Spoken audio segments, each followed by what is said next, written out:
Der Max und die Schutzengelbachstube.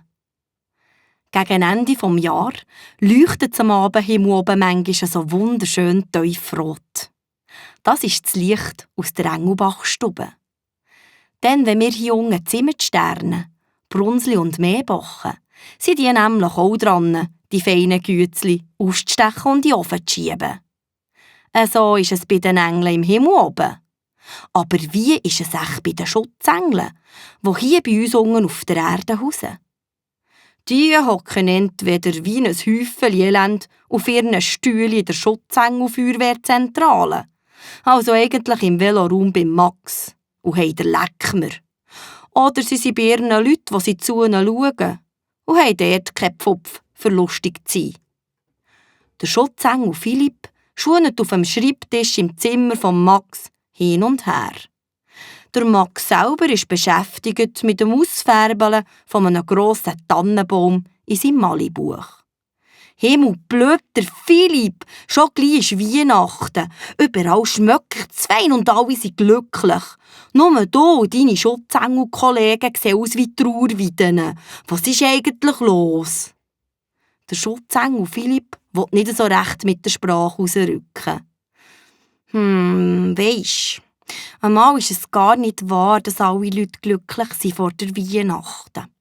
Und dann sind wir Schutzengel einfach alle Jahre die Beschissenen. So, jetzt weisst es. Hoppla, ab diesem Ausbruch ist der Max ins Grübeln gekommen. Was?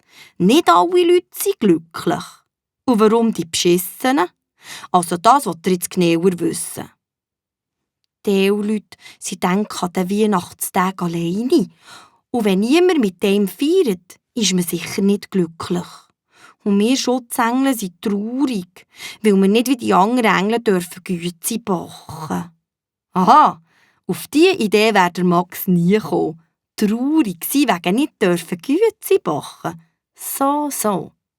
Du, Philipp, den musst du grad genau von jetzt an nicht mehr den Kopf hängen.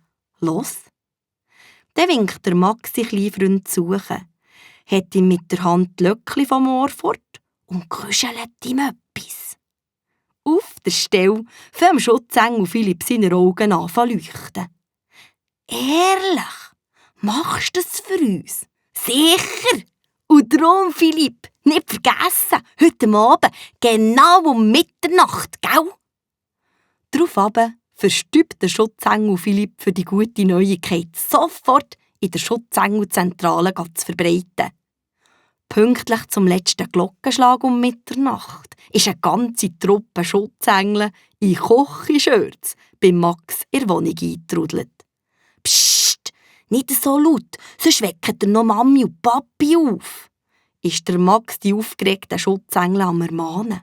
Aber die kichern weiter, als hätte es heute bei denen zum Znacht Gugelisuppe gegeben. Der Schutzengel Philipp hockt dem Max auf die Schulter und beruhigt ihn. Mach dir keine Sorgen. Weisst, Schutzengel haben einen guten Draht zum Traumchef. Der war heute bei deinen Eltern besonders grosszügig mit Zauberstaub verteilen. Darum musst du nicht Angst haben, dass die uns hören teigen und rumoren. Ja, der Traumchef, den kennt der Max natürlich auch. Das ist der aus den Gute-Nacht-Geschichtli. Er hat auf dem die allerschönsten Träume zu haben, wenn er mit seinem Himmelsurfbrett vorbeikommt. Aber für ein Sättigem weiter rumzustudieren, fehlt dem Max jetzt Zeit.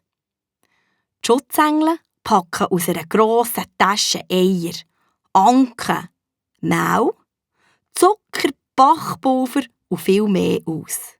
Jetzt steht alles fein säuberlich nebeneinander auf dem Kochentisch. Das Kuchentröli und die Schüssel nimmt der Max aus dem Schaft.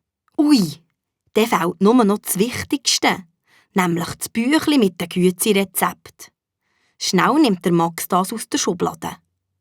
Es geht nicht lang, da ist die erste Ladung Güezi ausgestochen, thront auf dem Backblech und fängt an, fein zu schmecken. Ihr macht gerade meine Lieblingsgüezi als erstes. Ich liebe Mailänderli. Die Schutzengel mögen fast nicht abwarten, bis die Güezi ein bisschen abgehalten sind und sie probieren können. wird da geschmatzt und gerühmt, was endlich so weit ist.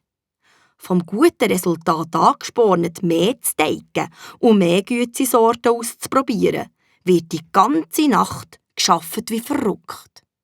Dann geht es aufzuräumen. Oh je, das machen Schutzengel im Fall dann nicht lieber als Kinder. Gleich helfen alle einander und die Küche sieht am Schluss tatsächlich wieder so aus, wie bevor sie zur Schutzengel-Bachstube wurde. Glücklich und mit Säcken voll Gützli verschwinden die Schutzengel wieder und der Max geragt endlich erschöpft ins Bett. Es ist höchste Zeit, weil nur kurz darauf steht der Papi auf. Aus dem Badzimmer surrt der Rasierapparat.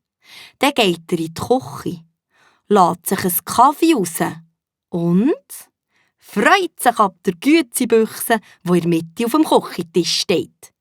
Gespannt tut er den Deckel auf und gläuselt rein. Wow, die allerschönsten, feinschmöckigsten Gützli, die er je vor sich hatte, lachen ihm entgegen. Jedes in Form von einem kleinen Engeli.